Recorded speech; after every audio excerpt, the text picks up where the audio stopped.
previous Dáil, the Wildlife Amendment Bill, which gives effect to a review of NHA areas that was carried out in 2014, that passed the Dáil, the Seanad, and then came back to the Dáil with Seanad amendments. However, the general election intervened.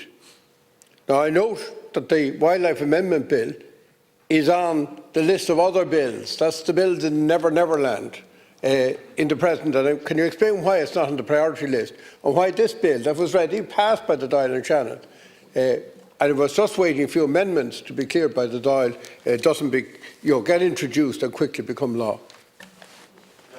Minister, to formally just go back and check that with the department, and that will come back to you, Deputy, in relation to that.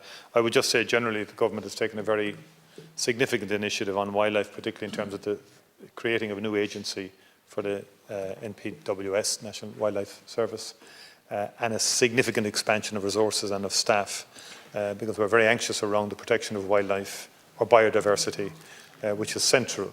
And as I said yesterday in the Dáil, collectively we all have to get a grip in relation to the protection of biodiversity and the climate change agenda that faces us in the world, and we as a country have to make our contribution to it. And that also manifests itself in terms of the work we have to do on wildlife and protecting wildlife.